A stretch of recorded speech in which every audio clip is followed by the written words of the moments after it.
Welcome to another episode of the Alamo City Sportscast with Rik Jimenez and Joe Garcia. Make sure to subscribe and hit that like button. Join the discussion as we broadcast live from beautiful West San Antonio, and remember to tip your hosts as it helps the show grow. That's right. My name is Rik Jimenez. That's Joe Garcia. This is the Alamo City Sportscast coming at you from the west side of San Antonio. We're going to have a great day over here. I'm excited, Joe, because it rained last night. It rained again overnight. Got caught in the rain while going for a jog, by the way. But that's always it's a good thing. It's a good omen. I wake up in a good mood when the grass is wet, you know, when the flowers are blooming, all of that stuff. It's going to be a great day. It's a little bit gloomy here in San Antonio, but it's going to be a fantastic day. We're talking sports, pop culture, and nostalgia. We're going to have to get into CeeDee Lamb. CeeDee Lamb is holding out at Cowboy camp. The Cowboys reporting this week, and CeeDee Lamb is, let's just say he's trying to get some leverage there. He is arguably the best wide receiver in all of the NFL. You think so? He hasn't made jack his entire career, and now he wants to get paid. I think the bigger conversation is who's actually going to be worth more. Is it going to be CeeDee Lamb or is it going to be Dak Prescott? And that's the thing, because the Cowboys have said, according to the Dallas Morning News, Calvin Watkins reporting, saying that earlier this week that the Cowboys basically said that CD is their priority more than Dak Prescott. And you could also make the argument that Micah Parsons is more important than Dak Prescott. I cannot believe this, Joe.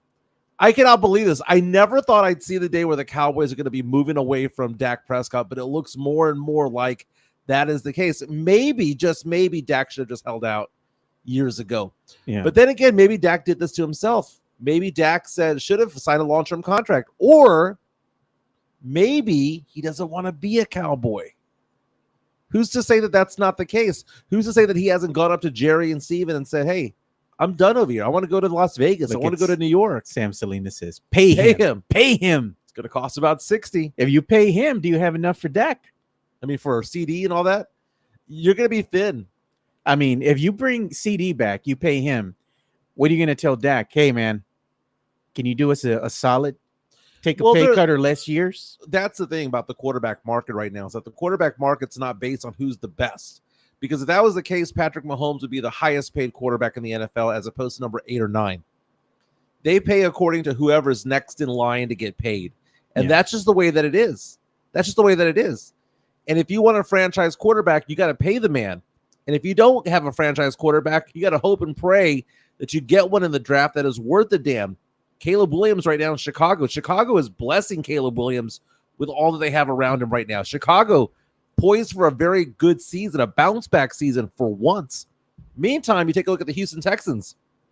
Nico Collins, Tank Dell. They got Joe Mixon. Yeah. You know, they got all of these good players. Dalton Schultz. They got all these good players around him. And CJ Stroud is going to have a fantastic career because of it. Do not be surprised if the Texans go off and make a big run this year. I know they have a tough schedule, but right now the Cowboys are in a very weird situation. They either have to take the elevator up or the elevator down. And it seems more and more like they're taking the elevator down, Joe. Dude, I would not be shocked if the Cowboys didn't make the playoffs this year. They might be 9-8, 10-7. Yeah. Doesn't mean they're going to make the playoffs. This is all for the Eagles to take, man. Yeah. The Eagles are going to take the NFC East this year. It almost feels like the Cowboys are punting on this season. That's what it feels like. So we're going to talk about the Cowboys today. We're going to talk about the Spurs. Fernandez, you know him, you love him. Rik Fernandez, retired United States Marine Corps. He was at the Spurs Summer League in Las Vegas, and he's going to tell all the stories. All the players that he met, all the coaches, running into Brian Wright, all of that stuff. He's our correspondent out there. We're going to talk to Fernandez about that as well. Yeah, we are. We're going to also shout out to Chicana Fuerte, his better half here. Yeah. She's actually helping run the show from behind the scenes, so she's being our producer, our co-host, or not co-host, but our dual producer for today's show. Very nice. Thank you so much, Chicana Fuerte. The YouTube chat line's already open. I see Sam Salinas is there, Mario Cavazos, Midtown, Taco Tuesday. It's going to be a big day here in San Antonio. Yeah. Big show. By the way, there's a famous rapper who's going to be carrying the Olympic torch in Paris. And when I found out which rapper it was, you could have given me 100 choices and I wouldn't have guessed it right. What is Snoop Dogg doing out there carrying the torch? Hey, man, if anybody deserves to carry the torch, you don't think it's Snoop Dogg? Snoop Dogg, everybody loves his music. He's such a great personality, and he seems Yeah. like a really nice dude. If man. we went back in time to 1994 Yeah. and said that did you know that 30 years later, Snoop Dogg would have the life and the career that he has right now? We never would have believed Would it. you think he would still be alive? Exactly. I mean, Easy's dead, right? Yeah, man. You know, Pac is dead, Biggie's dead. Meantime, Snoop is just living life, man. I think the weed's keeping him alive. Snoop, Ice Cube, and Dre did it right, man. they were like, this is a business. This is not our life. Yeah. This is a business. But Hey, we'll man, get into that. We got some news that we got to share too. And I know we're going to talk about this later on, but pour some out, man, for the Acadiana Cafe. They're going to close in August. Are we going to have lunch there maybe sometime next week? Didn't even know it was still open. Are we going to do lunch next week? I wouldn't mind it. Okay. It's one of those things where you go back in time. You know what would be a great topic? And this is for the people who are in the chat. Yeah. What is the one local restaurant that if it closed would break your heart? China Rose, no doubt. Ding Hao. That it can go, dude. It ain't China Rose, man. Dude, Ding Hao is superior to China Rose. No, It ain't even man. close, dude. It ain't even close. China Rose was No, man. Ding Hao is delicious. I ain't gonna stand for that China Rose slander, Mike. Dude, at least Asians are making the food at Ding Hao. No, man. That's some hood Chinese, man. Man, exactly. That's not you're not doing yourself any favors right there. It has a different flavor, man. Oh my god. You know what was top tier that does make me sad now that we lost is that we lost the Chinese restaurant or the Chinese food that was made inside the OG HEB Dude, on Marbach Road. I was talking about that the God, other day. The dude. one on Marbach, the one at Bandera and 410 at Marketplace. Top tier, man. Dude, it was. And it was made by Asians. It was so freaking good. And now I go to the Marketplace every once in a while and I just look at that one corner and I'm like, oh my God, it's not there anymore. Bring it back, man. Dude. And the other thing that we miss here in Marbach, when they had the West Lakes Mall, the Asian buffet that they used to have there was elite. Yeah. I know you probably never went, but it was so damn good. Did you hear about the Haktua girl getting hit on by one of Jake Paul's friends? Oh, no. I thought you were going to talk about her and her picture with Hulk Hogan, the Hulk. Oh, I know. That's funny. Yeah, she was at the Jake Paul Mike Perry fight. Yeah. We'll show some video of her getting hit on and not liking it. Oh, Lord. I mean, she's a young woman, you know? She's cute. I mean, he shot his shot. He didn't seem to be like overzealous, overbearing about it. Yeah, but she just looked at him like, no. Yeah, but the thing is too, man. I mean, she's probably getting hit on all the time now that she's propelled to stardom. Mm-hmm. But I mean, just because she's a cute young woman doesn't mean that she always wants to be hit on at every single event or all the time. Maybe she just wants to have a good time and be left alone. Yeah, and it's funny, you know, things kind of change as time goes on, right? Yeah, it's funny because people's attitudes towards dating changes. You know, what the way that they were when they were in their teens, their 20s, 30s, and if they're single again in their 40s and 50s, it all changes. I had this one client one time who told me that he had been divorced 3 times. Right? He goes, I married hot chicks every single time. First time I married a girl was because she was hot. She took half my stuff. I married another a hot woman, took half my stuff. Married another hot woman, took half my stuff. And then he told me, he goes, Michael, all I really want right now is a nice girl with good credit. That's all he wanted. He lived and learned, baby. What's your credit score? Don't show me your 1099s or your W2s. Oh, what's that credit score? You know, I don't care about 36, 24, 36. I care about 750, baby. That's what I'm talking about. That's what he was going at. You're not going to impress the ladies with your 1099s. No, it's going to be the credit score. And you know what's so funny about that? Man. What's so funny about that is money is important when it comes to dating. Yeah. It is because no one wants to go to Taco Tuesday. I know we have somebody named Taco Tuesday here. Yeah. But I'm talking about like Taco Bell on Taco Tuesday. Tourney analysis. Gateway is still open. Nobody wants to go do that, right? But it's all about like just vibing. You know, I was asking Pledge the other day. I was like, Pledge, you know, tell me about dating, man. And he goes, just looking for a girl with a vibe. It's all about the vibe. That would be Pledge's reaction to it, because Pledge is just a vibe himself. He's just chill. He just wants to have a good time. I think he has a mean bone in his body, dude. He's so super nice. He is super nice, and to go out and play golf, and it's funny because we were, they put you with other players if you're a twosome. They want you to at least have a 3 or 4 person thing going on the golf course, and we have this nice young guy that was with us, and he, Pledger was like, he and Pledger became like besties by the end of the round. Pledger gave me crap though because I got tired around hole 16. I was also hungover and drunk again. Well, I mean, we were drinking nothing but Bloody Marys. I didn't have any breakfast or lunch out there. I didn't have any snacks. While I was golfing, I had about 4 Bloody Marys. I had a beer and a shot. Was it a Fireball? No, it was I don't know, it was something fruity. It was like Sex on the Beach or something like that. Before it got trashed, right? Because the golf cart came and messed everything up. Oh yes, that girl just completely just crashed into the building. It was crazy, man. Liquor bottles everywhere. It was crazy. Let's get into it, man. Let's talk about what time is Fernandez going to be on? He should be coming on any minute. Look at this. Taco Tuesday says in Cali, the wives take 70%. I don't know if it's 70. That's something like that. No, I'm gonna go ahead and bounce back on that one. I doubt it's 70 because then nobody would get married. There it is. Let's see this comment again. In Cali, our ex-wives take 70%, keeping 50%. I'm calling nonsense. Nobody's keeping 70, dude. Nobody's keeping 70. I gotta look into that. But I guess the difference is that if you're gonna get to 70, that might be that they allow alimony and stuff like that in Texas. Yeah. In Texas, if you got knocked up by Jeremy Sohan, if you got knocked up by Stephon Castle, if you got knocked up by Victor Wembanyama, the most you're going to get in child support in the state of Texas is $1,840. They get capped here in Texas, man. Even multimillionaires get capped at just $1,800. I don't know if that's cool or not, but at least there won't be any gold diggers so much on that. I mean, 1840 is good money, but still.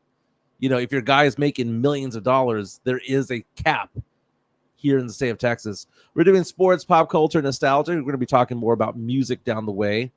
I saw this chart the other day that my daughter sent me. Yeah. Talking about the top songs from 12 years ago, the top 10 list. And I was amazed. I was like, man, that was a good year. I didn't realize how good 2012 was when it came to music, man. What was the other year that we had a whole bunch of bangers? It was like in the 90s or 89, 90, something like that. Well, I would say 88 through like 98 was just banger after banger after banger. Yeah, because you had like Snoop Dogg, you had like Nirvana, you had all these bangers released all like in close proximity to one another. Remind me about Will.i.am. Do you know who Will.i.am is? Oh yeah, part of the Black Eyed Peas. Yeah, Black Eyed Peas. I saw an interview he did yesterday where he was talking about how he does a unique podcast. Yeah, because his co-host is an AI. That's crazy, dude. And he has a conversation with an AI, 2 different ones, a male AI and a female AI. Yeah, and I found that to be interesting, man. He's a very good character. Black Eyed Peas, one of those bands where they had a moment, man. They had like a 4 or 5 year stretch there. I want to say like 2006 to 2010, where they were everywhere, man. Fergie was everywhere. Apple was everywhere. This was at the time when they were just like at their peak. Yeah, banger after banger after banger. They were, man. And back that was around the time that the Pussycat Dolls were big, dude. Remember the Pussycat Dolls? God. Good Lord, man, dude. Nicole Scherzinger of the Pussycat Dolls would have been a 1 seed in our baddie bracket was she back hotter? in the 2008. Was she could give like Kim Kardashian a run for her money back in the day when they were both young. Yeah, when Kim wasn't crazy. Yeah, when Kim wasn't crazy. But we have a special guest coming on to the Alamo City Sportscast right now. Again, we talk sports, pop culture, nostalgia. We talk Spurs as well. And who else to talk to about this other than Fernandez, Rik Fernandez, retired United States Marine Corps. Dude, you are jet setting. What city are you in today, my man? Hey, good morning, everybody. Hey, I'm back in San Diego, man. Back in San Diego. Yeah, I called him yesterday, man. And this is the thing. I told him no mames way, because I said, man, it's like 100 degrees here in San Antonio. He goes, bro, I'm just chilling on the beach and it's like 72, 73. Dude. And it's a weird thing being in San Diego because I've been there a few times. The weather's beautiful, but the water's so cold. It's not like going to like South Padre Island where it's like 95 degrees and it's like stinking hot. But at least the water will cool you down and it's warm enough to enjoy. getting into the water in San Diego is a bit much, man. It's a little much, man. I don't think I could do it. Yeah, the Pacific is pretty cold, man. The Pacific gets really cold. This is why I just get my beach cabana. I sit down, I have my drinks, I chill. I'm good, man. I don't need to get in that water. Steph likes to get in the water, so she'll be like, dragging me out into the deep ends of the ocean, and I'm like, it's cold as hell, I'm good, dude. man. You know what I'm saying? Yeah. So let's go ahead and talk about your experience with Spurs Summer League, because you're a staple at the Spurs Summer. That's not Spurs, but Summer League in general.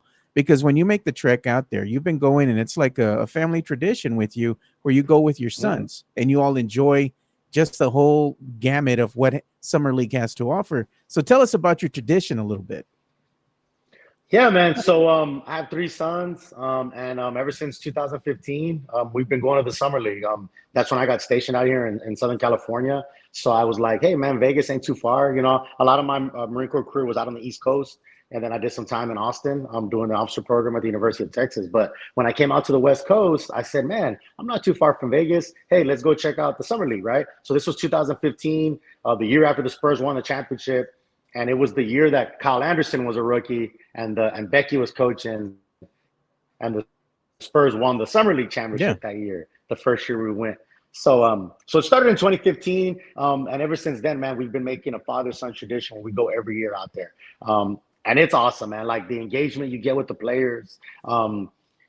If any, it don't matter what your team is. If you're a hoops fan, one of your bucket list experiences got to be the Vegas Summer League.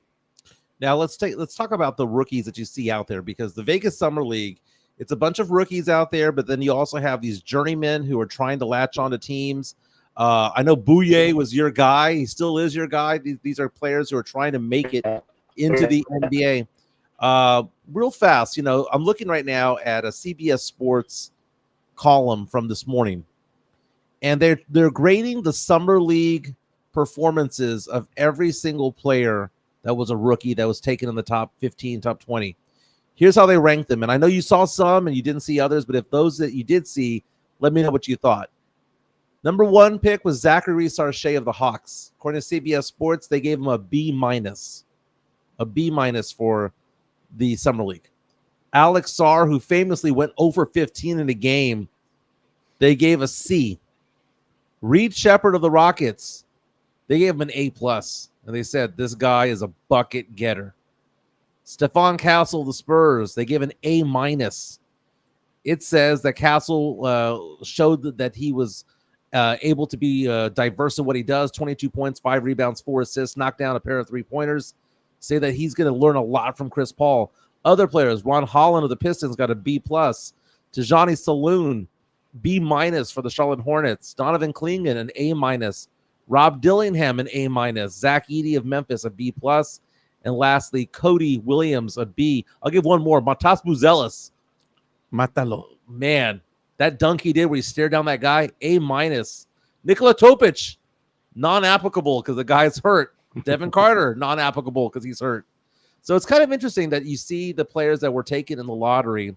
You saw some of them play out there in Las Vegas. Which ones caught your eyes, and what did you see out of Stephon Castle when he was out there for the Spurs? Yeah, man. Again, man, I'm gonna be unbiased.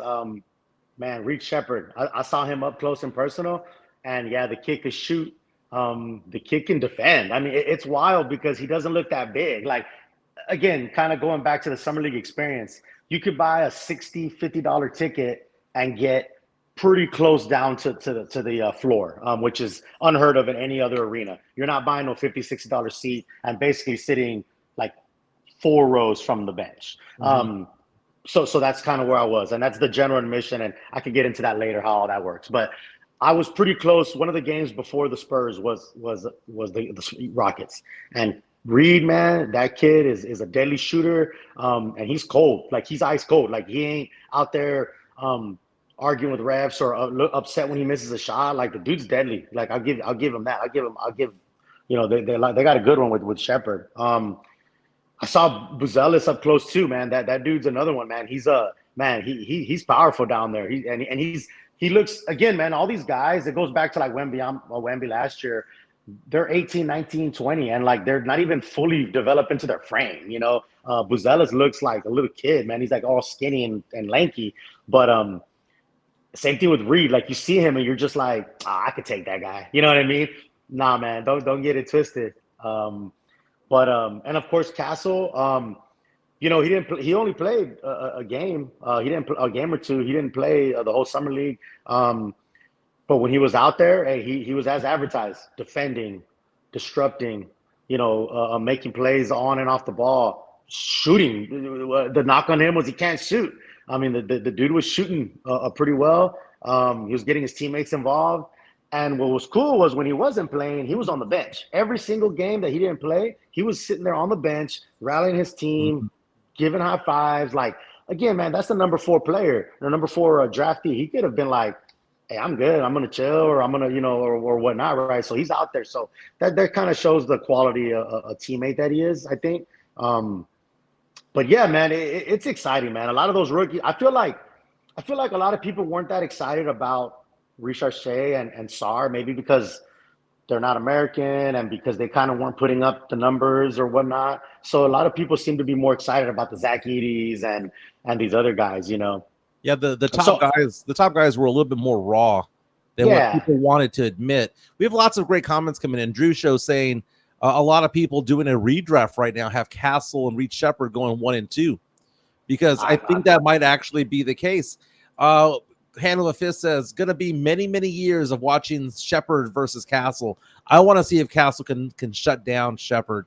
And that's going to be fun. And it's funny, others are saying that they didn't realize that he had this game, being Shepherd, right? Because Shepherd going out there, the guy shot 52% from 3 in college. 52% from 3. And even though he was 6'3", was somebody that averaged more than a block per game, got more than 2 steals per game in college. And you look at it, the big thing about Reed Shepherd was they would always say, if the dude is 6'6", he would be the number 1 overall pick, and it wasn't even close. Look at that comment right now from Tony Ornelas. He said, Reed Shepherd looks amazing. Never knew that the kid could ball like that. He slows down the game to his style and makes the game look simple. He does. Absolutely. It's effortless. It is effortless. But the thing is, you ask the question, which one would you rather have, Jimenez? Stephon Castle, Reed Shepherd?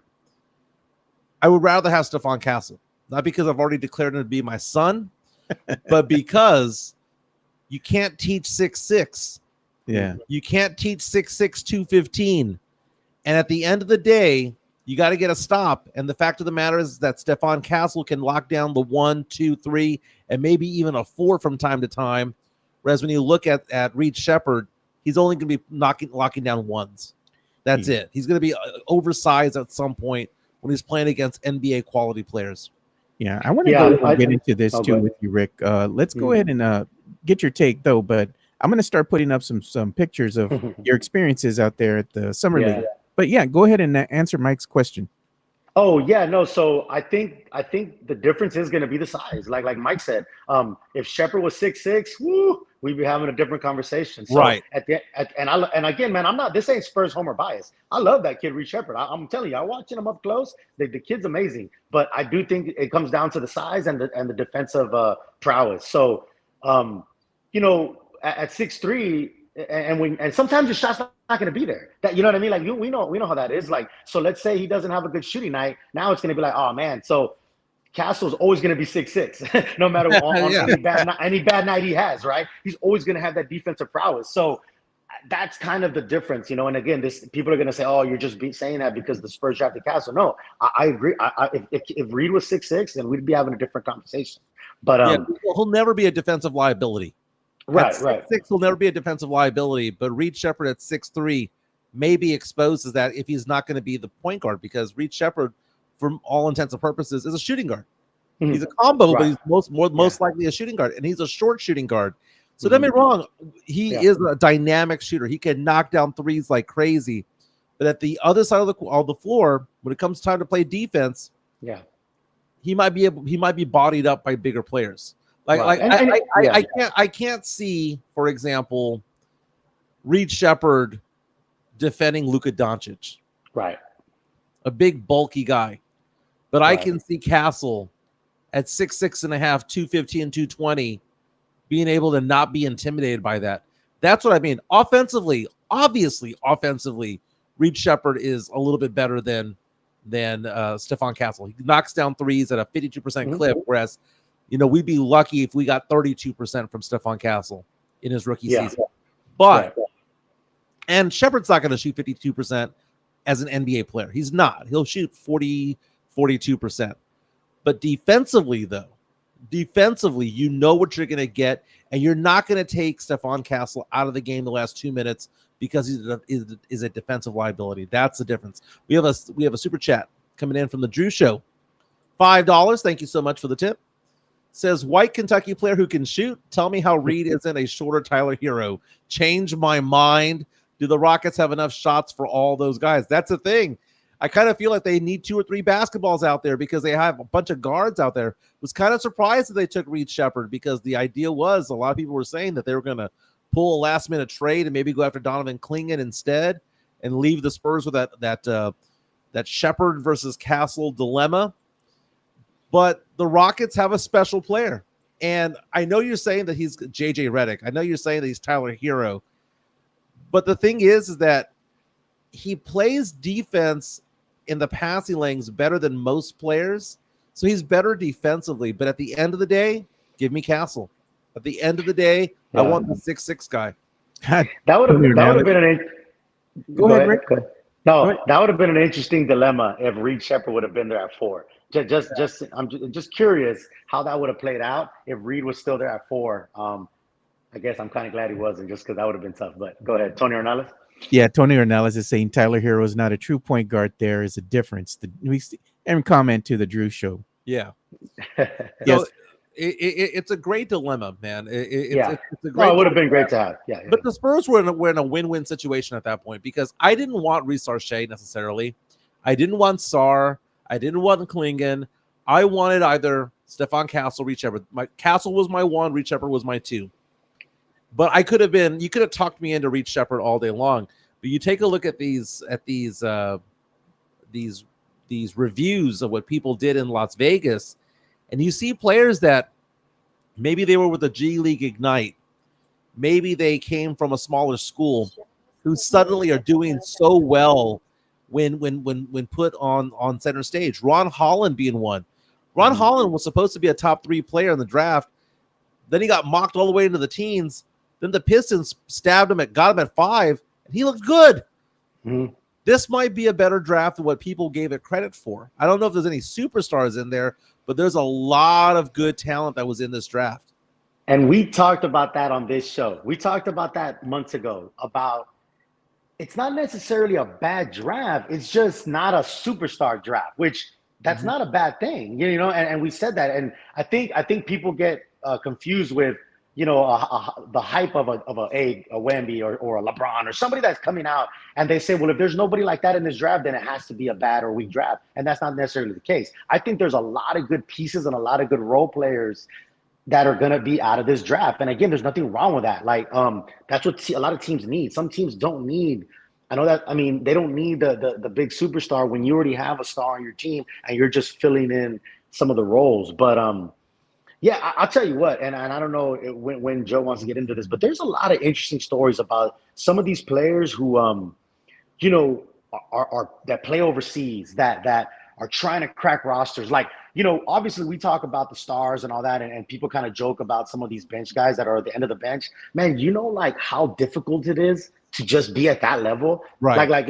And we laugh and, people joke about players, but no, seeing some of these guys and talking to them, because what's cool about it is, and I'm not saying this disrespectfully, some of these guys, I am not exaggerating, ice up their knees, get their bags, and walk out the same door I walked out of and get into their, Honda, Nissan, BMW, whatever, and drive off. You know what I'm saying? Like, some of these, they're not all multimillionaires that have a staff that are, some of these guys literally are like scratching and clawing to try to be the 15th man on a team. It's like going to the missions game and trying to watch a baseball player in AA, AAA, who's knocking on the door of the majors. That's what it is. They're getting paid basically what teachers make.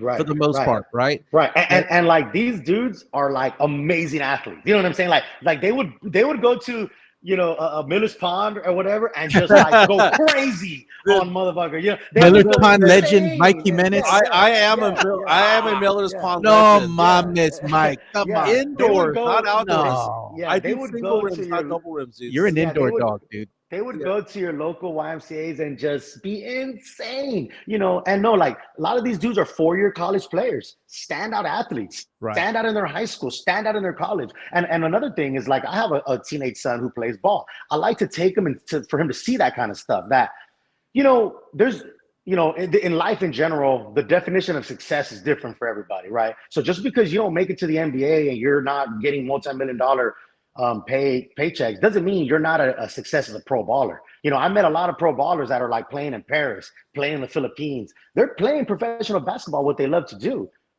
I would argue that is a success. You know what I mean? Yeah, they didn't crack an NBA roster and that kind of stuff. They're still trying to, and they might, you know. So it's just very interesting and in talking to some of these guys, you know, guys like Ledbetter, right? The Spurs, the Summer League and Austin legend, Jeff Ledbetter. He was there in attendance, just chilling, watching the games. You know, guys like Tyson Ward, who was on the Spurs roster, who I got a chance to meet, and his uncle. He plays ball in Paris, right? And he's trying to make the roster. Riley Minutes. Right there. There's Ledbetter. There's Ledbetter, the legend right there. If you know Spurs basketball, if you know Austin and Summer League, you know Jeff, you know Ledbetter, man. That's the legend right there. Dude is barely 6 foot something, or he's like 6'2", whatever, and he's a scrappy dude. Was always playing in Austin. He said he just retired recently playing overseas ball. But he said, man, you know what? I never made an NBA roster, but I played professional basketball for my career, and I loved it. So, and he was next to another legend, dude. You stacking the cups, man. That's you right there. I mean, yeah, there you go. There's 2 Summer League legends. The Summer League is where legends are made, and there's 2 right there. You either keep up or you pass out, right? There it is. Hey, but let's get into some of these pictures, man, because you're taking pictures with a lot of these athletes and also these coaches. So I'm going to scroll through here one at a time, and you let us know, who is this that you're taking a picture with? So right there, you got Malachi Branham. I think he was Jimenez's son, or unless he disowned him. I don't know, but I don't know if he conveyed for Jimenez. Yeah. So here's the thing. You got guys like Malachi Branham, Sandro, Mamuskalasvili. They were there in attendance. They were there watching the Summer League guys, which is another cool thing about there's Bouye right there. The guy like Zach Collins was in attendance. The main roster Spurs players come, and every other team, but I'm just talking about the Spurs right now, will come and watch. That's Malik Rose? That's Malik Rose, bro. We were talking 99 championship. We were talking 99 championship, man. I see Malik Rose walking around. I said, hey, man, we got to talk about that 99 chip. You know, and we were laughing and joking, and my son's there with him. Super nice guy, super good guy. And a lot of these former players that we grew up on, you know, now are like scouts, coaches and all that. So these are other people that are walking around the Summer League that you can kind of interact with and talk to, which is pretty cool. Yeah, and I'm going to show some of these other pictures too that we didn't really get to show this last time, but we are now. This is you taking a picture. This is a crew. So I'm in obviously the far end. The other far end is my son. These guys in the middle I didn't know who they were. We just saw each other as Spurs fans, and we were like, what's up? And we all got together and took a picture. That's another thing that's cool about this. You just see other fans that you don't even know personally, and we just gathered together and bonded, and like we're like repping the Spurs. So that was cool. Let's look at this too. Who is this that you're taking a picture? That's Willie Green. That's Willie Green, the head coach of the New Orleans Pelicans. Cool guy, was sitting right next to me, and a super cool guy. I offered him a beer, but he was like, no, I'm good. He's like, I'm trying to stay laser focused. And there's the guy that sang Party Rock Disco. Yeah, this is Tyson Ward. Yeah, this is Tyson Ward. This is the guy I was telling you about, who I met, him and his uncle. He plays pro ball in Paris, trying to crack the roster. Really good dude. He did 4 years at North Dakota State. Standout, went undrafted, went to go play overseas for a couple of years, and he's trying to crack the roster. And a funny thing about him is it was him and Riley Minix were there, and I was talking to them, and I was like, hey man, we need y'all in Austin, we need y'all in San Antonio, and they were like, yeah man, we would love it. And I started showing them pictures on my phone of me with Brian Wright and Pop, and I was like, I'll talk to these guys for y'all. I'll talk to these guys for y'all. And they were. And they were like, yeah, can you really? You know, it was pretty funny. The audio coming in and out. Hey Rick, I'll give you 1 second to see if the audio comes back. Yeah, you let's see if kind your of audio. dropped off. We have some comments coming in right now. Drew Show coming out and saying Stephon Castle is a better player than Scoot Henderson, who was generational. It has been said. Scoot Henderson drafted last year in the top 3. Others talking about, the Spurs and how fortunate we are to have gotten Stephon Castle in the draft at number 4. It is a fortunate position to have. That was the guy that I wanted for months. I was talking about that on Locked On Spurs. Yeah. I was talking about it here. By the way, speaking of the Spurs, if you want to show my screen, I'm on slcdunk.com. What is SLC? SLC is Salt Lake City. So what do the people who cheer for the Jazz have to say about the Spurs going after Lauri Markkanen? They're saying that the Spurs would have to give up, from a Jazz fan perspective, please give us Keldon Johnson and 4 or 5 first rounders. That ain't going to happen, dude. That ain't going to happen. Too much, man. That's too much. For a 1-year rental? No. I want Lauri Markkanen on this team so badly. So badly I want him on this team. But this guy has 1 year left on his deal. Just wait till February and go get his ass at that point. Yeah, they can just wait till he becomes a free agent. More than likely, he's going to go ahead and test the free agency market because he's got a lot of attention already. Right. So it's in his best interest to try to get that bag. And we've talked about this. LeBron James, when he gets interviewed, asked the question, who's the one player you love watching play? Yeah. He said Lauri Markkanen. That was the first name that came out of his mouth when he was asked that question. He goes, I just like watching Lauri Markkanen play. Yeah. I just like what he does. I found that to be fascinating. But we have Fernandez back with us right now. He's back. 1, 2, 3, 4 United Marine Corps. There you go. So we're talking about Lauri Markkanen, right? Because he's still a member of the Jazz. The Jazz are still trying to get rid of him. Golden State Warriors also in the mix, but there's a question about as to the player because is it Pods or Kuminga? The Warriors want to give up Kuminga, reportedly. Jazz no, we want another guy. Spurs, it might take 4 or 5 first rounders to make this happen. Now, I would assume that if that's going to happen, it would be a sign and trade because you don't want to give up that much capital for someone who's not going to be there forever. I want Lauri Markkanen, man, but at the same time, I cannot believe I'm buying into the Brian Wright right now, dude. I can't believe that I'm buying into it because that Atlanta pick, I love it. That Atlanta pick, Trae Young sprains an ankle. Trae Young gets an ACL. Suddenly, we're back in the top 5 in a superstar draft. The Spurs are not going to get the Jazz pick. I mean, the Bulls pick or the Hornets pick this year. It's good. The Hornets pick will turn into a second rounder in the future. The Bulls one will be moved to 2026. But there's something about this 2025 draft I want to be in. They say that you can't win the lottery if you don't buy a ticket, right? I want to be in the lottery. I want to have those days where it's like the Spurs win or lose. Who cares what happened to the Hawks? I want to have that situation where Trae Young goes down with a torn ACL and I pretend like I care. I want to have where I pretend like, oh man, I feel bad. Prayers up. Thoughts and prayers. Whereas inside I'm like, it's like if it ain't, you need that shirt. If it ain't right, it's wrong, right, Rick? we need to get Mike that shirt. Actually, yeah, Dakota, Dak from Campeche made a shirt that said something like that. Yeah, if it ain't right, it's wrong. It's, man, you know what? It's. I like Lauri too, man. I would love Lauri, man. We've been manifesting Lauri like all summer, But yeah, at what price is really what it comes down to, And we already know Ainge, and we know he's going to ask for the farm, and like you said, a lot of people, the smart move is, hey, just wait it out. Maybe you could get him, But I want to get back to your pictures here and your stories too, Rick. Yeah, because you took a lot. Who is this? The Rocket used to love to hate, man. Sam Cassell. Exactly. Oh, there you go. That was cool. That was probably one of my favorite non-Spurs pictures because he's an assistant coach right now.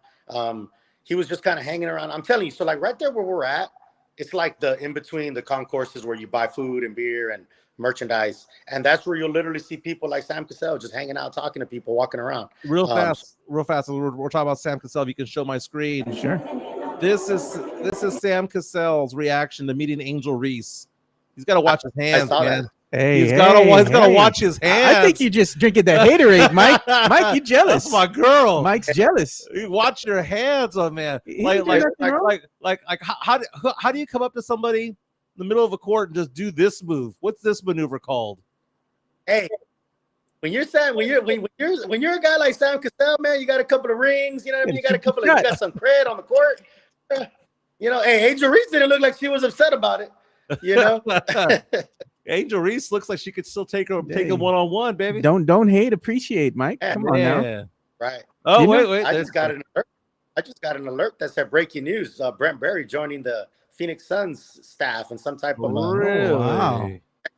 or what? But hey, let's go ahead and show this too, because I want to show almost all the pictures you got, because some of them are pretty good. Man. This one, the drip can, baby. Come on, man. You're just stacking those stuff. You know you're gonna come out on the Jumbotron, bro. Nice. You know, and look at that, dude. You're with another fan too. You know, looks like a jazz fan. You know, you know what? That was a jazz fan, and he was from originally from Japan, but now he lives in Salt Lake City. And I was talking to him, and it's funny because he had like broken English, but we were talking back and forth. And I told him, man, I said, you can still understand each other. And look at this picture here. This is my boy Taro. There's the super fan. There's the Japanese super fan Taro. I ran into him out there. So it's fun, man. Like I said, man, it's fun. You get to see other fans. Oh, there it is. That's the closing credits. So the Woj bomb that got dropped just right now, according to ESPN, says Brent Berry, who spent the past 6 seasons in the Spurs front office, is joining the Phoenix Suns as an assistant coach. Oh, wow. Sources tell ESPN Berry was part of 2 NBA title runs in his 14-year playing career. Congratulations to Brent Berry, man. Brent Berry, a longtime member of the Spurs organization, Austin Spurs, obviously as a player. Sad thing is that his time here will be known for that debacle that he had. It wasn't even his fault with Tony Parker and all that stuff. You know, I'm wearing a Tony Parker T-shirt right now, by the way. And I feel dirty reading about Brent Berry right now wearing a Tony Parker shirt. I've always said every group of guys have that one. A group of guys, friends. There's always that one douchebag as part of the group, right? Tony was ours.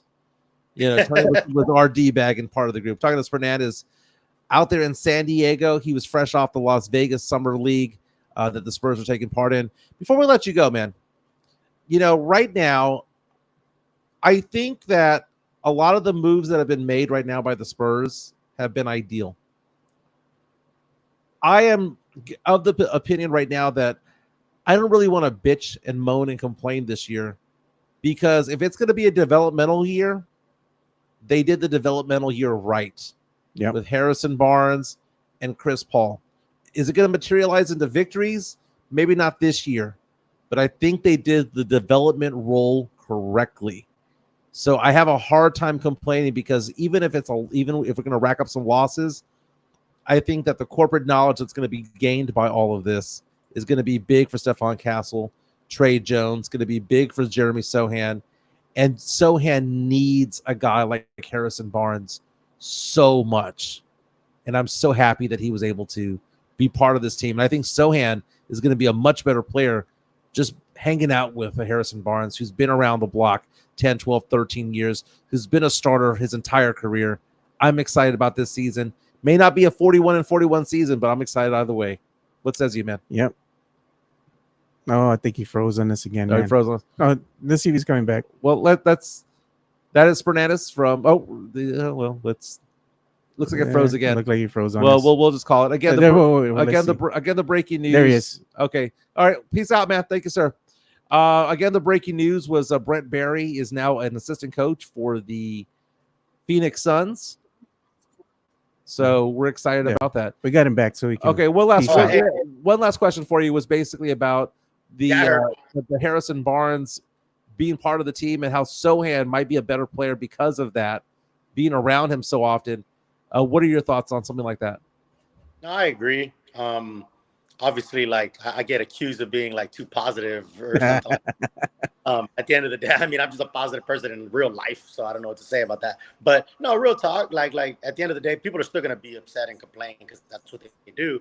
But like Mike, you said it right. If they did it right, I mean, they brought in players that are going to help this squad. I always thought there was a direction, but now you kind of clearly see it, right? Mhm. Chris Paul coming, mentoring Harrison Barnes. So I don't think you could be too upset, man. Other than getting a Laurie or somebody like that, they pretty much knocked this offseason out of the park. And we'll see next. I mean, this year is going to be fun, though. It's going to be a fun year. Like you said, may or may not translate to wins, but there's a direction and there's a path. So yeah, Sam Salinas with a great question asking. He goes, "What's the difference between developmental and rebuild?" The difference is, as you alluded to, there's an actual direction being done. There was no direction to last year. There was no direction having Jeremy Sohan play point. Like, there was no point to it. It was going to be doomed from the start. They had nothing to develop last year other than the fact that Wemby was getting better game by game. Yeah. Now developmental means we've entered a different stage. We're no longer in the rebuild. We're in the developmental of these players.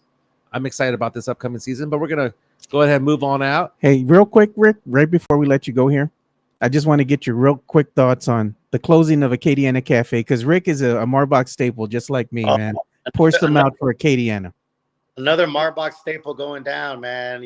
I'm a cry in Marbach. We had a Barnes Boozery that they already took from us. Now this one, I'm telling you, if they try to mess with my China Rose, I'm gonna chain myself a sign. I would chain myself. Me, you, and Dyer are going to be out there. The audio's going out, dude. Let's bounce. All right. Hey, man. Thank you so much, Fernandez. Appreciate it. Thanks, guys. Appreciate you guys. Peace. So let's get into some Cowboy talk. But before we get into Cowboy talk and NFL talk, let's give some love to MCS General Contracting. They've been there from day one with that Diamond Hard Concrete. We love them. MCS General Contracting, more than 30 years of combined experience in concrete placement. They are the best in the business, honest pricing, high quality work. They get going on house foundations, driveways, concrete patio decks. If you want to extend the deck, extend the driveway. If you're a business and you need to put together a slab, a parking lot, or other concrete placement services or sidewalks, reach out to MCS General Contracting at 210-774-9155. They're confident in their skills, so give Chris Leha over at MCS General Contracting a call at 210-774-9155. And thank you for being a sponsor of this show. Concrete, and my man, I'm a client too. There, I had concrete services that needed to be done. Needed to extend my back porch. Needed to have a sidewalk done. Boom, there. Go to them for a basketball court, a pickleball court, something like that. They'll do it for you. Parking lot for your business. House slabs. Even pools, they do that too. They do it all, baby. MCS General Contracting. And Chris Leha, I like his catchphrase when it comes to the Spurs and the upcoming drafts. F them picks. But you know what? Seriously, if you want to go ahead and get your, let's say, concrete needs or in your construction needs done right the first time, call our boy Christopher Leha over at MCS General Contracting. We got to get into the Cowboys because the NFL training camps have already started. The Houston Texans already in camp. The Cowboys, they're already arriving out there. One player that will not be there is CeeDee Lamb, because it looks like CeeDee Lamb is going to hold out. Yeah. CeeDee Lamb wants to get the bag, and I don't blame him. He has been in the league now for 5 seasons. Hasn't been paid much as an NFL player. So much so, did you know that there are 50 players who were getting paid more than him and the wide receiver position last year? 50 other wide receivers made more money than him. How much did he make? You were telling me. He made $3.5 million last year. Now he got bumped up to 17, right? Yeah. But there were players like Noah Fant and Noah Brown and players like Deontay Johnson and Jerry Jeudy. You got their Darnell numbers? Mooney. Yeah. You got the numbers on screen. I'm going to show them. Who were all making more money than CeeDee Lamb last year. Making more bank there. Curtis Samuel made more money. Jawan Jennings made more money. Malik Neighbors, all of these players made more money than Homeboy.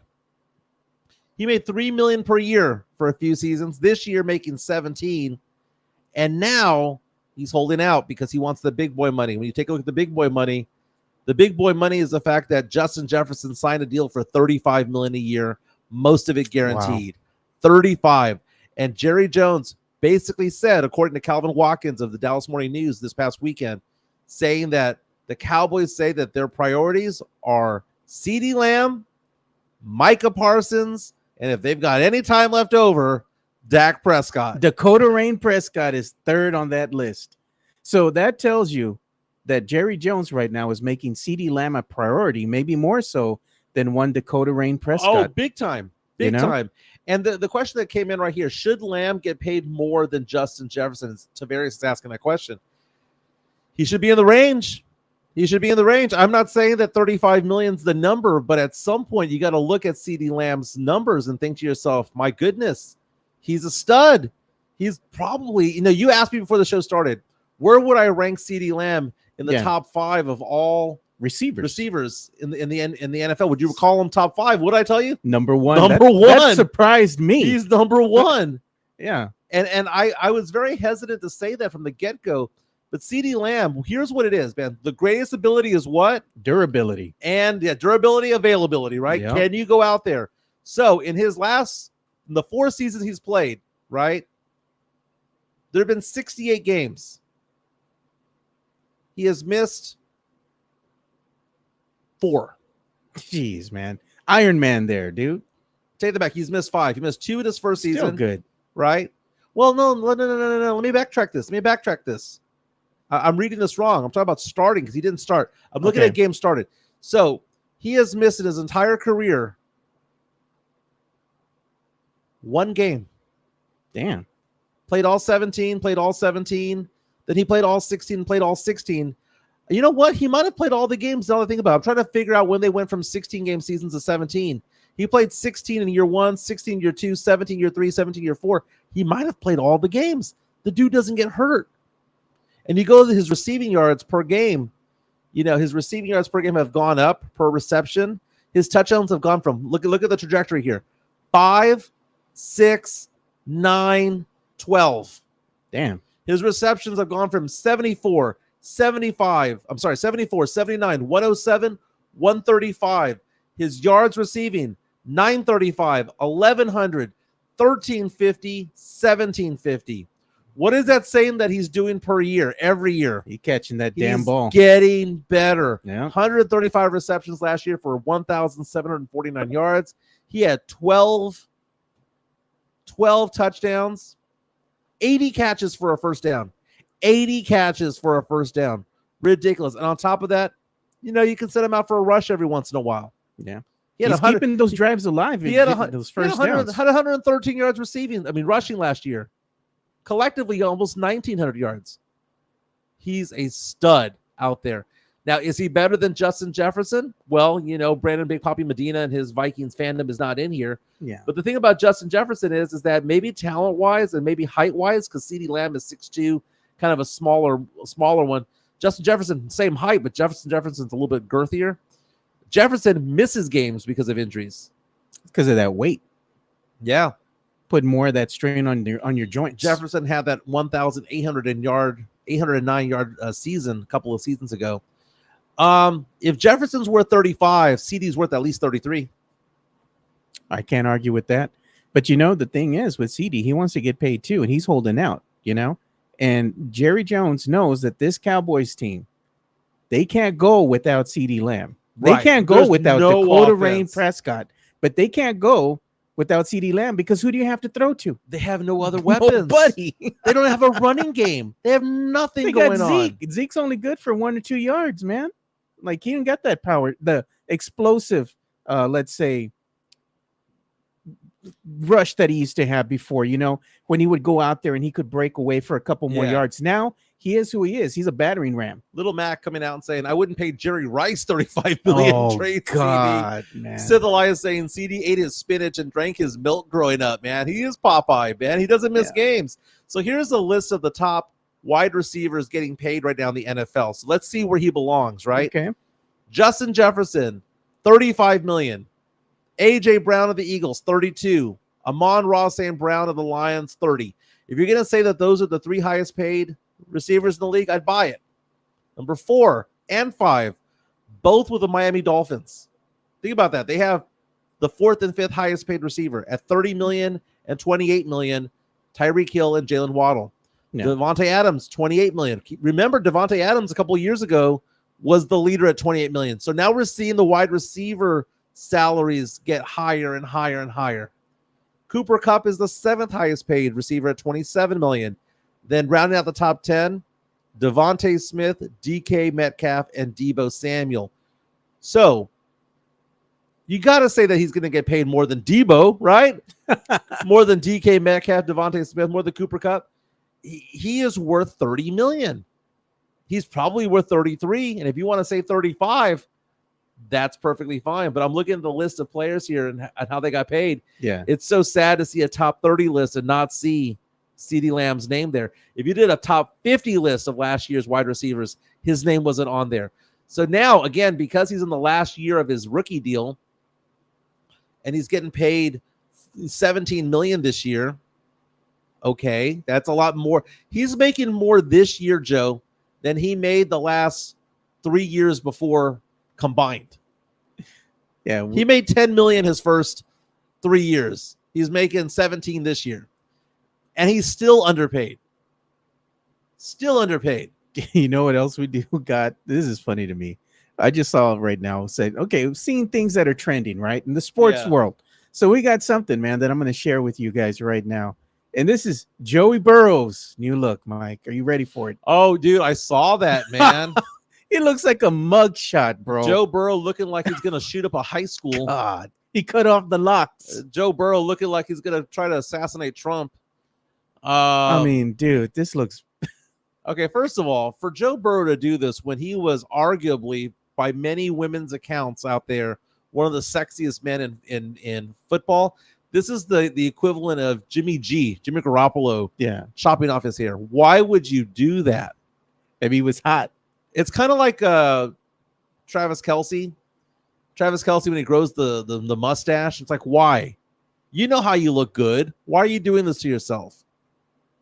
More aerodynamic. Joe Burrow, though. Do you know what I fear about Joe Burrow? No. I fear that he's the next Dan Marino. No, man. Remember Dan Marino made it the Super Bowl his rookie season? Yeah. And everyone was like, oh, he's going to be great. He'll come back. And he never returned to the Super Bowl. I get a feeling that Joe Burrow making the Super Bowl, what was it, year 2 in his career? He'll never go back because look who he has to get over the mountain to make it to the Super Bowl. Oh, he's in the same conference as a Patrick Mahomes in his prime. Look at the way he looked before. Josh Allen in his prime. He's in the same as Lamar Jackson. He's in the same conference as CJ Stroud.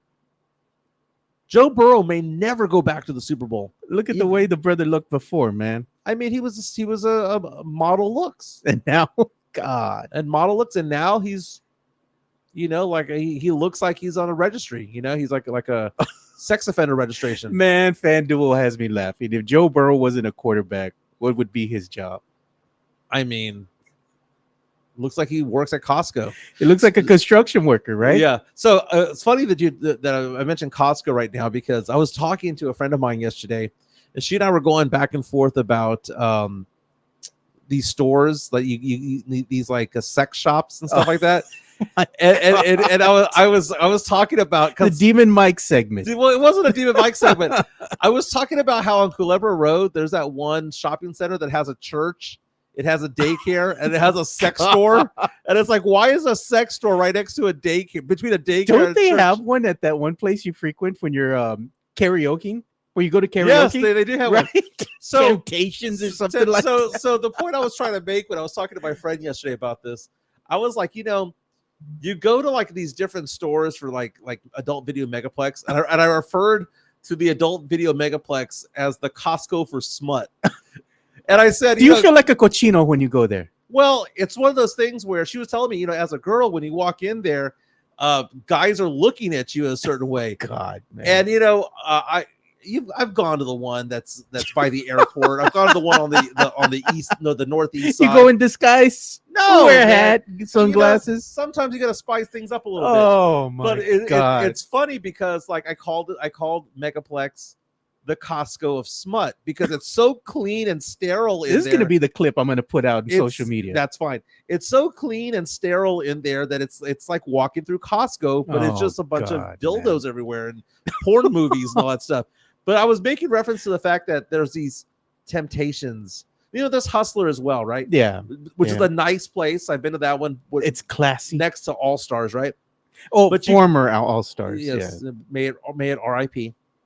But you look at like these neighborhood ones, like Temptations. Like, I understand that if you're horny, you want to go to the adult megaplex and go get that stuff. Yeah. But if you are just going to the neighborhood one, what possesses you to go to that one? Maybe it's convenient, but they have one right here that's but it's been so there. Smutty. What's that one that's over there by the Red McCombs dealership that's been on the side of the road? Oh, it looks like it looks like a Pizza Hut. Yeah, it has no windows. It's just a little brick building. It's a brick building all the way around. Yeah, everybody's been there. It's that's the neighborhood one. Well, but that's for horny dudes. Oh, they do have another one here that's right around the corner from us. It's right by the Canes. Remember when you're in the driveway or drive-through for Canes, and there's one right there? Yeah. Oh, what's the name of that bar that's right there? They changed the name of it already. Yeah, they had Shenanigans is what it used to be. So yeah, but you look at these like neighborhood ones. Yeah, that would be the neighborhood. Even one. The models, like the mannequins look slutty. It's so funny, but yeah, that's all they have there is those mannequins they have in the windows. They're just all white. Plain white, no expression. Adult Video Megaplex again is the Costco for smut. It is, dude. It looks nice in there. You're gonna walk out in there with your chest out. You gotta do what you gotta do. I mean, you come out of there. Are you holding your bag and you're looking around, making sure nobody recognizes you getting in your car? Feeling embarrassed. Little Mac coming out, bro. Porn is free on the internet. What are you doing? Going to sex shops? LOL. You still buying it on DVD, Mike? Didn't say I was buying porn. I never said that. You buy DVDs. When the crowd strike outage strikes again, and it strikes everybody in their home computers, you still have the DVD if the internet goes down. DVD. You know what? It's 2 VHS tapes. Dallas Cowboys win the Super Bowl, and Debbie does Dallas. Right? God, you got to put in the DVD, Mike. You'd be like, well, there's nothing else to do. Oh man. Yeah, we went off the rails with that one, but I don't know. Just mention the word Costco and it brought up a conversation I had last night. It was kind of funny. But no, I mean, I was talking about like those places where you go to get like the clothes, where girls go get lingerie and try to get all sexy. I'm not going there for porn or anything, but for the girls who want to get dressed, want to play dress up, right? Yeah. The neighborhood ones is so scuzzy. It's like there's a barbacoa place right there, and you go in there looking for chones. What's wrong with that? You get that for the wife, and you go get you some barbacoa with Big Red. It's a good day, bro. Nothing wrong with that. You could go to the panaderia también. Go get you some conchas, marranitos. Man, go send a Western Union. I'm surprised they don't have that over here at the Marbach location, where they have the panaderia, they have the delicious tamales, and they have that little Chivito restaurant right there. Yeah. So the Drew Show comes out and says, R.I.P. Tony Ornelas, right, Mike? Right. Drew Show says, R.I.P. Giorgio's was next to the Red McCombs, right? If Drew Show doesn't know my tall tale about how I dated a girl who danced at Giorgio's, and I had no idea that she danced there. Went on like 3 dates with her. She told me that she worked for her parents, and my friend recognized her when I brought her over to my friend's house. And one of my friends was there. He recognized her and took me to Giorgio's. He was taking his dollars out. He did. He took me to Giorgio's. I was like, oh my God, you saw her naked before I did. And I didn't want to date her anymore. And she goes, I said, you didn't tell me you were a stripper. You told me that you worked for your parents. And she goes, well, I do work for my parents. I work for them during the day, but at night I do this. And I had a hard time dating a stripper. I didn't date a stripper knowing that she was a stripper. When I found out she was, I had a hard time continuing because it's like, dude, I mean, hey, babe, hope you have a good day at work. Go have fun with those lap dances. I can't do that. I'm a liberal guy from time to time. She goes and does that for extra money, but when she comes home, she's all yours. She'll give you a lap dance. Oh, yes, because I want to be the 8th person to put my hands on her that day. That's exactly what I did. That's jealous. Exactly what I want. You're jealous, Mike. Yes, I'm sorry. Monogamy. Who would have thought? Oh my God. Yeah, sports, pop culture, and cochino references. Demon Mike made an appearance. I apologize. Oh, look at Tornio Analysis. What he's saying. How about them Cowboys or Spurs? Yawn.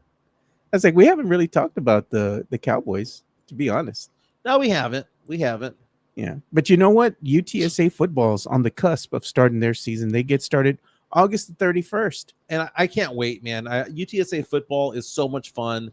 I make fun of the Alamo Dome because the Alamo Dome is a terrible place to watch a football game. Of course it is. But it's fun to go tailgate over there. It really is. They're going to open up their season against Kennesaw State at the Alamo Dome Kennesaw on August 31st. Have no idea where Kennesaw State is. Then September 7th, we got to make our way up to San Marcos because they're playing at Texas State. GJ Kenny and boys over there. Ooh, the infamous Texas State game. Those are actually good and entertaining games. They are. And you saw the Texas State Bobcats make a bowl game last year. Yeah. And this is becoming the I-35 rivalry. The schools kind of hate each other. I went to both schools, sophomore and junior year at Texas State, senior year at UTSA. So I kind of claim both schools. But GJ Kenny, man, mercenary. That guy's going to be the head coach of a big time program soon enough, man. Are you going to go to the game wearing half a Bobcat and half UTSA? I wouldn't doubt it. I wouldn't doubt it. Now, and also GJ Kenny is good friends with Coach Traylor's family at UTSA. You know what? I was going to show this too, because this one, our good friend here that I've had the pleasure of speaking with as well. Darian Talks UTSA. Great guy, man. He has a very popular show on YouTube. So make sure you go and check him out.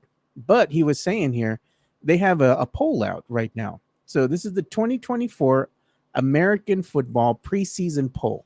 And where do the Roadrunners rank right now? Projected number 2. Number 2 behind Memphis. And keep in mind, if you get that non-Power 5 entry into a big bowl game, I mean, that is still a possibility. Tim Gonzalez reaches out and says, yesterday SMU had their ACC Media Day, Mike and Joe. I saw that. SMU, I mean, they've had some pretty decent seasons recently. It's a decent program. They're getting better. It's been so long, man. Remember, they were big time back in the 80s with Eric Dickerson, and then they got hit with the death penalty, and it basically killed their program for the better part of 3 decades. Yeah. And look at that. Talk about Cam Johnson. What do y'all think? No really big opinion on it, to be honest with you. I don't really think there's a lot there. Yeah. I think it's just all hearsay. I mean, Cam Johnson, he's all right. I mean, would improve the team. He's all right. JC was special lead, dude. He's still laughing at our talk with the cochino talk. Hey, babe, how was the champagne room? Like I said, could you date a stripper? I mean, I couldn't. And even though I was like 22 years old at the time, I still couldn't do it. Yeah. Hey, thank you for that, Tim. I appreciate you being part of the show, man. He was, again, telling us about the SMU Media Day, but I believe UTSA had a Media Day as well. Yeah, Rodrigo coming out and saying that Kennesaw State is in Georgia and their mascot is an owl. Interesting. Cam Johnson is old. 28 years old. His age doesn't fit the timeline. Oh my God. But I am looking forward to going to the UTSA football games. Like I said, I threw our name in the hat for the media credentials, man. First of all, I got to stop you there because you came at me, and when you asked me if I wanted to get media passes, the way that you phrased it was kind of funny. You were like, "Hey man, Mike, I was thinking about getting media passes. Do you want to go be media or do you want to go get smashed?" Yeah, basically. Do you want to go get trashed? Which one? Trash or smash? Yeah, I was like, I'm going to be in the parking lot with a bunch of fireball, baby. You're going to be there with your fireball and say, "I'll trade you 3 shots for a burger." Yeah, it works every time, dude. And they go, okay. That's the way you do it, man. I take for those of you who don't know this, when I go to these college football games, I'll take about 100 shots. I get them chilled. The little ones. The little ones. It's the little bottles. They're about $1 each. I take a minimum of 60, but I've taken as many as 100 to like an LSU game. Yeah. But UTSA, I'll take like 60, and it's not just all fireball. I take about three I would say my normal order is 3 dozen Fireball. I take about a dozen like Svedka vodkas, the cheap vodka. Yeah. And then I take like Jim Beam for like regular bourbon. And then I take like a flavored Jim Beam, like the vanilla or the apple. Okay. And it runs about $1 per. It's about $60-$70. And people are like, well, that's $60-$70. I'm like, yeah, but I go out there and I trade it for food.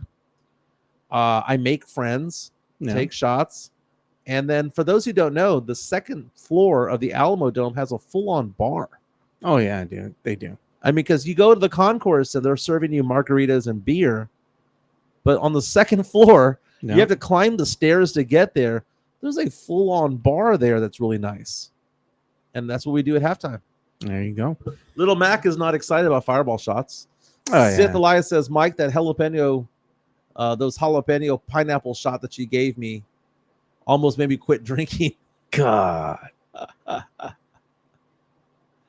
That's funny. Hey, man, but seriously, though, are you going to want the credential to go to the UTSA football game? I'm going to want, yes, but I'm not going to be media every time. No, of course not. I don't think we're going to make all the games, but I mean, we can go to several. I mean, is there like a sobriety checkpoint inside the locker room? You might see your old pal Joe Reinagle in there because he frequents the place, Oh, right? Joe Reinagle's amazing. You're gonna be in there. Hey, Joe. Joe Reinagle yesterday on Oh, San Antonio Sports Star man. was taking a victory lap yesterday about the whole Dak Prescott thing, about how they're not making him a priority. He's been saying this for the longest time. And whenever you do sports talk radio or you do a podcast and you nail it from the very beginning, like I took the victory lap on Stephon Castle. I'm the one who's been talking about Stephon Castle since like December and January and February when we had 200 subscribers and 400 and 500 and 600 subscribers. I was like, Stephon Castle. And then everyone jumped on the boat like the last week before the draft. Yeah. I've been talking about Castle forever. Locked On Spurs. Even Jeff Garcia from Locked On Spurs and Ken's 5 was like, Jimenez has been talking about this dude from the get-go. So I feel I take a victory lap on that.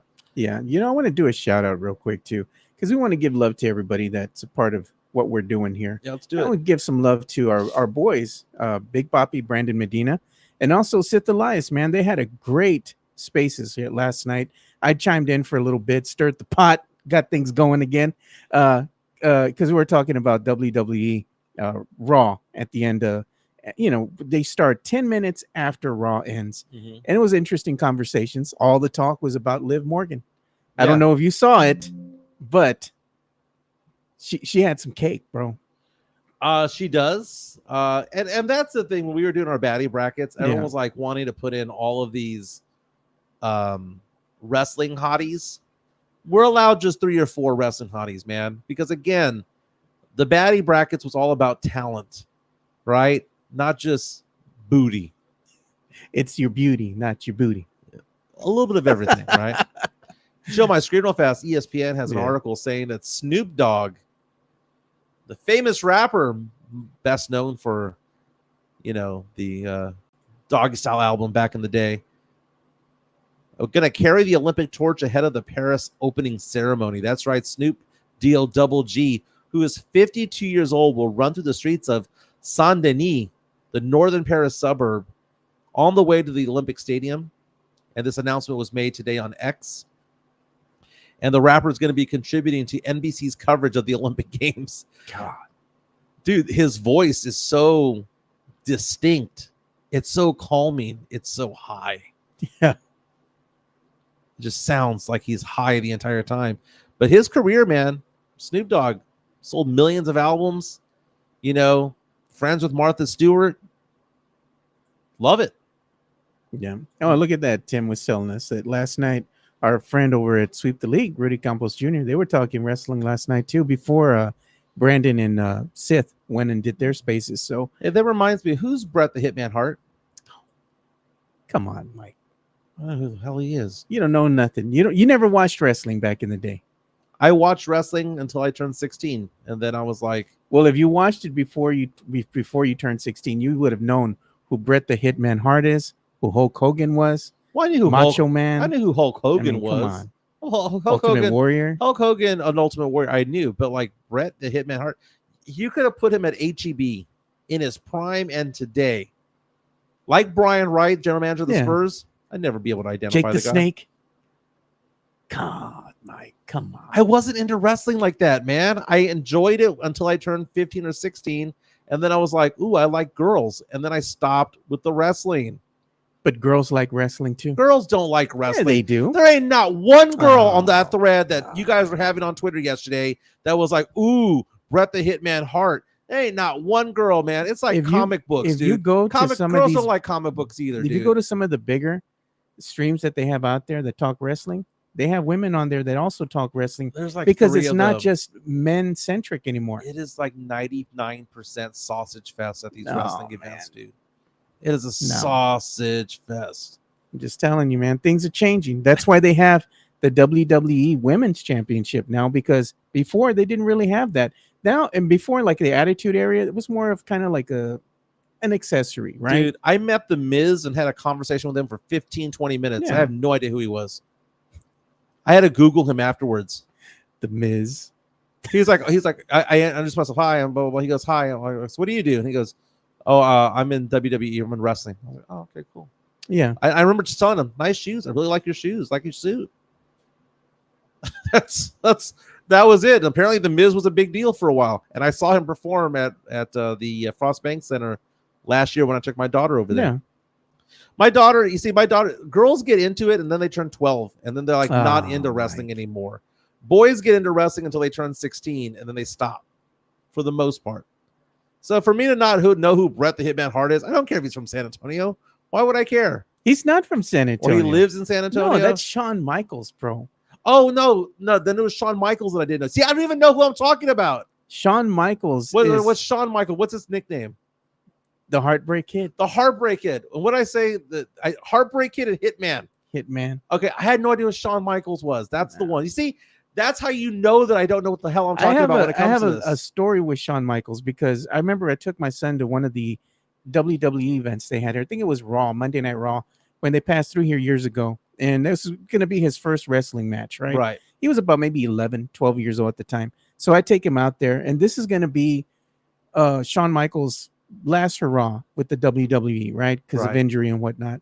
So they have a cage match, and they bring the cage down. He's sitting on top of the cage, as the crowd is leaving and everything, and everybody's giving him a standing ovation because this is it for him. And he's in San Antonio. He's from San Antonio, and we got really good seats. I mean, we're right there on ringside, and he's looking at us, and we're yelling and screaming and everything, and we're saying, wishing him the best and whatnot. And he turns around and he looks at me and my son, and he points at us. He takes off his hat, gives us a little nod and everything. And my son still remembers that to this day. Shawn Michaels is a real one. I will say this about wrestling, though. Wrestling, very much like NASCAR, is really good about hanging out with its fans. Country music is like that when it comes to music. Very good about hanging out with the fans and being part of the community. That I do understand. But the wrestlers that I recognize in the last 20 years would have been wrestlers who were also big in entertainment, right? That would have been like The Rock, Goldberg, John Cena. Those are the ones that I recognize now. But everything below that, I have no idea who any of them are. If they became an actor and were in the Expendables, I'm all about it. If they were in the movie Blockers, I'm all about it. But come on, man. Come on. Wrestling's a big thing. It's big business now. It is now. There was, we talked about this with Goldberg and the Von Erichs. There was about a 10, 15-year period where no one gave a shit. No, people watched, but the problem is that it was the storylines, the way that it was being spun out there. It just got old and tired, man. But now there's been a resurgence recently with especially the WWE. They're doing a lot better in their promotions and also the character developments, so you have the WWE, you have AEW, and then you have the lowly TNA that people don't really watch too much, and that's kind of dying. I probably should have gotten a selfie with The Miz. I was with him for 20 minutes. Should have. The Miz actually, I know you don't know, but The Miz, he used to come out in the real world, New Orleans, back in the day. Yeah. And he did a bit there because he was always a big wrestling fan, and he had the fake belt, and he did this thing where he came out, and that was his persona, right? And he's like, I'm The Miz, and he did this whole thing. And they asked him, what is your dream? What would you like to do? He says, I wish to be a WWE wrestler one day. Sure enough, his dream came true. That's badass. Yeah. Now he did mention that to me back then. But like I said, I like talking to him about, he was talking about being a dad and that his wife was also a wrestler or something to that effect. But like I said, it's just not my thing. I like going. Like if you're to say, hey, Michael, go to WWE at the Frostbank Center, I would go there. I'd buy good tickets. I'll go. But me watching it at home, nah, I might. I'll be a square. Hey, I'll be a square. You know what's going to be happening? I know you don't care, but SummerSlam's a big deal, dude. And that's going to be occurring, I believe, next week. But I will understand that there is a big wrestling community. That I do understand. And we have Sith and Brandon being a big part of that. They talk wrestling. They have their new podcast. That's amazing. So support them when it comes to that. Again, may not be for me. I said The Dark Knight was a B+ movie. Okay, we all have different tastes. But before we go, let's give Jeff Garcia some love from Locked On Spurs and Ken's 5.